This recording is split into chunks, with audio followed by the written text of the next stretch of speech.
क्या बात है रंजीते, आज सुबह सुबह? कर्नल साहब ने अपने बगीचे में चहलकदमी करते हुए रंजीत को देखकर कहा। रंजीत ने हिचकते हुए कहा, वो सर जी, माँ का फोन आया है, गांव जल्दी बुलाया है।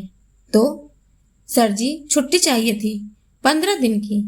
माँ ने मेरे लिए एक लड़की पसंद की है, जिद कर रही है कि तू भी देख ले, अगर पसंद आए तो शादी कर दूंगी। ठहाका लगाते हुए कर्नल शमशेर सिंह ने कहा, ओहो, तो मेरा फौजी शहीद होने जा रहा है। ठीक है भाई, जाओ। दिल्ली के पास आर्मी कैंप में रहने वाला रंजीत असल में छोटे से गांव का है। इस देश का जाबाज सिपाही है। पिता भी फौज में थे। उन्होंने देश के लिए हंसते हंसते जान निछावर कर दी थी। माँ ने अकेले ही पाला उसे। गांव में जमीन थी, खेती कर गुजारा हो जाता था। रंजीत ने जैसे ही रूप कौर को देखा तो देखता ही रह गया। एकदम खरी पंजाबन थी, लंबी गोरी, तीखे नैन नक्श और गजब का भोलापन। नजर चेहरे पर जमी तो फिर हटी ही नहीं। रूप भी मंद मंद मुस्कुरा रही थी उसकी हालत देखकर। माँ ने बात संभाली और 15 दिन में ही चटमंगनी तेपट ब्याह हो गया। फिर वापस जाने का समय आ गया। रंजीत ने तय किया कि रूप पहले 1-2 महीने माँ के साथ रहे, फिर वह आकर ले जाएगा। मगर रूप तो मोटे मोटे आंसुओं से रोने लगी। माँ ने भी छिड़क दिया, शादी उसके तेरे साथ हुई है या मेरे साथ? अब वो तेरी पत्नी है, तेरे साथ साई की तरह रहेगी। कैंप में पहुंचते ही बात आग की तरह फैल गई कि रंजीते शादी करके आया है। शाम तक तो उसके अड़ोसी पड़ोसी सब ने उसके घर में डेरा जमा दिया। सबसे आगे था सैम, जो मुंह बनाए झूठ मूठ का गुस्सा दिखा रहा था। यह है मेरा जिगरी यार, तू मुझे दोस्त कहता है और दोस्त को ही शादी में नहीं बुलाया, न भाभी से मिलाया। आज से दोस्ती खत्म, समझा? अरे यार, नौटंकी बंद कर और मिठाई खा। माँ ने खास तौर पर तेरे लिए भिजवाई है। अगर दूसरा शुभ मुहूर्त होता तो मैं रुक जाता, मगर इसके बाद 6 महीने तक कोई मुहूर्त नहीं था और बार बार छुट्टी मिलना मुश्किल होता है, तू तो जानता है। रूप ने झटपट चाय नाश्ते का इंतजाम कर दिया। रंजीत बाकी लोगों से मिलता रहा और सैम रूप की मदद करने लगा। अक्सर जब रूप सस्ती तो रंजीत कहता, बिल्कुल मेम साहब लगती हूँ, बस अंग्रेजी में हाथ थोड़ा तंग है, हा हा हा, और हंस देता। रूप संशय में गिर जाती कि यह तारीफ है या। इधर अक्सर शाम को सैम आ जाता, कभी शाम की चाय तो रात का खाना खाकर ही जाता और ढेर सारी तारीफों के पुल बांध देता। रूप की पाक कला तो कभी खूबसूरती या बेपरवाह हंसी की। सैम के साथ रूप का घुलना मिलना रंजीत को पसंद नहीं आ रहा था, मगर एक तरफ पत्नी तो एक तरफ दोस्त, किसे छोड़े किसे पकड़े। एक बार इशारों इशारों में रंजीत ने रूप को समझाना चाहा कि उसे रूप से ज्यादा घुलना मिलना नहीं चाहिए, मगर रूप ने एक कान से सुनकर दूसरे कान से निकाल दिया।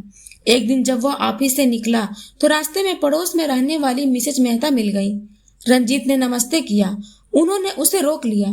रंजीत ने पूछा, क्या बात है? ये सैम तेरा दोस्त है या तेरी बीवी का यार? मिसेज मेहता ने कुटिल मुस्कान के साथ कहा। क्या बकवास है? रंजीत जोर से चिल्ला उठा। और नहीं तो क्या, अगर तेरा दोस्त है तो जब तू घर पर नहीं होता तब क्यों आता है? कहकर वह निकल गई। वह जब घर पहुंचा तो सैम पहले से मौजूद था और रूप कुछ लिख रही थी। प्रेम पत्रों का आदान प्रदान भी शुरू हो गया। मन ही मन उसने सोचा। आंखों के डोरे लाल दिखने लगे थे। रूप ने पूछा, चाय बना लाऊं? नहीं, आज प्यास लगी है, हम ड्रिंक्स लेंगे। क्यों सैम, तू मेरा दोस्त है ना, तुझे शक है क्या? तब तक रंजीत ने 2 गिलास कटक लिए थे। अगर तू मेरा दोस्त है, इसे मार डाल, गला घोट दे इस औरत का। क्या बोल रहा है रंजीत, तू होश में तो है? मैं होश में नहीं रहना चाहता। और एक और वह गिर पड़ा। सैम ने उसे उठाकर बिस्तर पर लिटा दिया। इधर एक कोने में बैठी रूप सुबकने लगी। यह आज की बात नहीं सैम, रोज का यही हाल है। न जाने मुझसे क्या अपराध हो गया है या मुझे मारना चाहता है। मैं जितना इसका ध्यान रखती हूँ उतना यह फटकारता है। कहकर वह सैम के कंधे पर सिर रखकर फबक उठी। सब ठीक हो जाएगा, परेशान लगता है, वैसे दिल सोने का है मेरे यार का। सैम समझ चुका था कि बात क्या है। किसी ने शक का कीड़ा रंजीत के दिमाग में डाल दिया है। उसको और रूप को लेकर अपने दोस्त के मासूम से चेहरे पर चिंता की लकीरें देख उसका दिल भर आया। कहा तो उसे अपने दोस्त का हर दुख दूर करना था, कहा वहीं उसके दुख का कारण बन गया। कल शाम को आना सैम, रूप ने कहा। तो वह बोला, बस कल आखिरी बार है, फिर मैं तुमसे कभी नहीं मिलूंगा। तीनों दिल अलग अलग कारण से जल रहे थे और आज दूसरा महसूस तो कर रहा था, पर आज को काबू कैसे करें। दूसरे दिन सुबह रंजीत उठा तो सिर भारी हो रहा था। रूप नींबू पानी बना लाई। क्यों जी, कल क्यों नाराज हो रहे थे? कुछ नहीं, अरमाना सा उत्तर दिया तो रूप उसकी बाहों में झूल गई। सुनो, आज के बाद मैं सैम से बात नहीं करूंगी, ठीक है? वैसे भी आज हमारी शादी की सालगिरह है। 1 साल कैसे बीत गया पता ही नहीं चला, है ना? मुझे तो एक एक पल पता चला। मन ही मन रंजीत बुदबुदाया, चलो ना देवी माँ के मंदिर, प्रसाद चढ़ाएंगे। जब रूप ने मासूम सा चेहरा बनाकर कहा तो रंजीत मान गया। आंखें बंद करके रूप देवी माँ के ध्यान में ऐसे खोई जैसे अपनी सारी खुशियां माँ से मांग लेना चाहती हो। वहीं रंजीत अलग ही दुनिया में था। ईर्ष्या और नफरत की आग जो पहले ही उसका सुख चैन जलाकर राख कर चुकी थी, अब उसे एक और भयंकर कदम उठाने के लिए उकसा रही थी। रास्ते में उसने पेस्ट्री का एक डिब्बा खरीदा। क्या ये मेरे लिए है? अरे वाह! नहीं, शादी की सालगिरह की खुशी में यह पेस्ट्री मैं सैम के घर देने जाऊंगा। वैसे भी कल मैंने उसके साथ बहुत बुरा व्यवहार किया था। ऐसा करो, तुम घर जाओ, मैं अपने दोस्त से मिलकर आता हूँ। मैं भी चलती हूँ ना। तुम जाकर क्या करोगी? तुम घर जाओ। आवाज फिर कठोर हो गई। उसने रूप को ऑटो में बैठा दिया। वह खुद मोटरसाइकिल से सैम के घर निकल पड़ा। दरवाजा खटखटाया तो सैम ने खोला, मगर वह भौचक्का सा था। रंजीत कमरे में प्रवेश किया। कल ज्यादा ही बदतमीजी कर गया, मुझे माफ करना यार। यार भी कहता है और माफी भी मांगता है तू। ये तुम्हारी फेवरेट पेस्ट्री? अच्छा, तो शादी की सालगिरह की खुशी में आई है यह पेस्ट्री, यही समझकर खा लेना, ठीक है? एक बार फिर उसके शब्द और उसकी आंखें अलग अलग भाव दर्शा रहे थे। जहां आंखें कठोर और निर्दयी लग रही थी, वही शब्द चाशनी में पके थे। आज रूप बेहद खुश थी। उसने वह कर लिया था जो उसने चाहा था। साल भर की मेहनत आज रंग लाने वाली थी। उसने एक खूबसूरत सा केक टेबल पर सजाया जिस पर लिखा था, happy wedding anniversary Mr and Mrs Ranjit. 1 साल हो गया। खुशी उसे संभाले नहीं संभल रही थी। उसने आज अपना पारंपरिक सलवार कुर्ता नहीं पहना, बल्कि एक फ्लोइंग गाउन, उसके साथ मैचिंग सैंडल, हाथ में घड़ी, गले में खूबसूरत सा हार।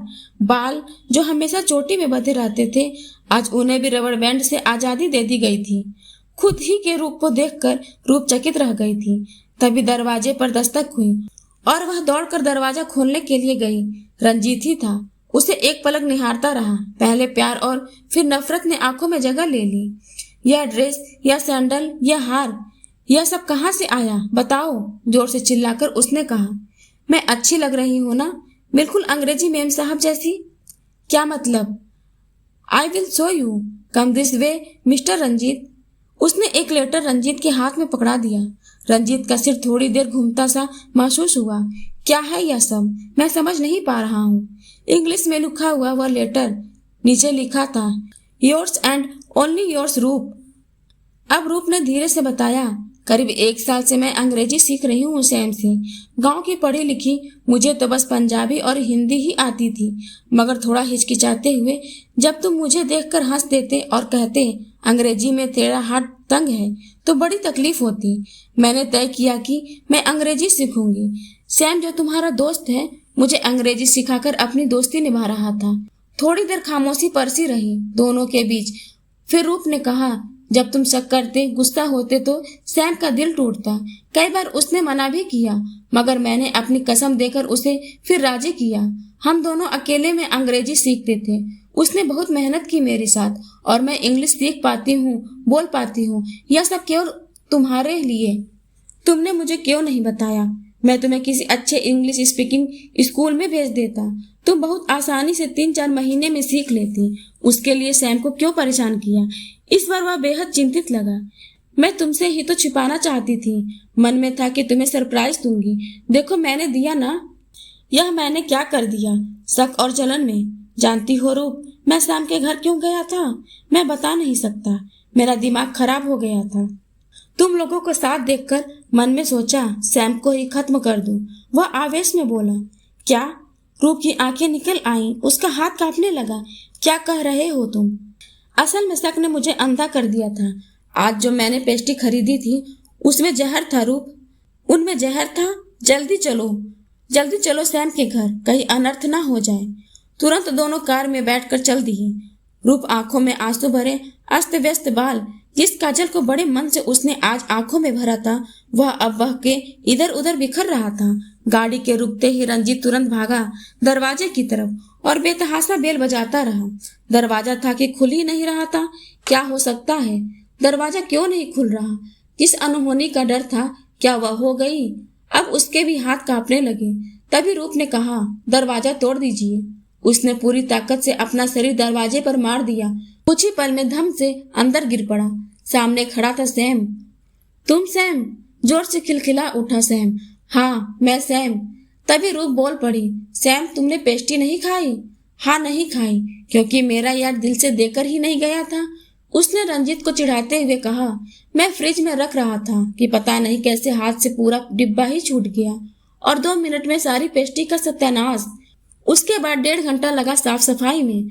सोच रहा था तैयार होकर तुम्हारे घर ही पहुंच पार्टी लेगा, इसलिए नहा रहा था और इसलिए दरवाजा नहीं खोल पाया। मगर मेरा यार तो इतना बेताब था कि दरवाजा ही तोड़ने पर उतारू हो गया।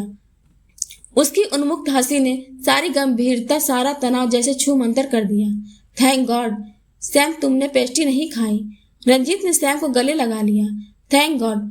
उसने सैम को कसकर दबा लिया, नहीं तो मैं इतने प्यारे दोस्त से आज हाथ धो बैठता। मैंने कितनी बड़ी नादानी की, मैं बता नहीं सकता। मगर रूप ने इशारे से मना किया कि कुछ बातें ना ही पता चले तो अच्छा है, कुछ गंदी भावनाएं ना ही उजागर हो तो अच्छा है। वैसे आज एनिवर्सरी के दिन तुम लोग यहाँ क्या कर रहे हो? रंजीत ने कहा, सैम तुमने आज मुझे इतना प्यारा गिफ्ट दिया तो केक तुम्हारे बिना कैसे काट सकते थे, इसलिए तुम्हें लेने आए। चलो। इसके बाद सभी ने मिलकर केक काटा और खुशी खुशी रहने लगे। अगर आपको मेरा वीडियो पसंद आए तो मेरे चैनल को सब्सक्राइब करें, वीडियो को लाइक करें और कमेंट करके जरूर बताएं कि आपको मेरा वीडियो कैसा लगा।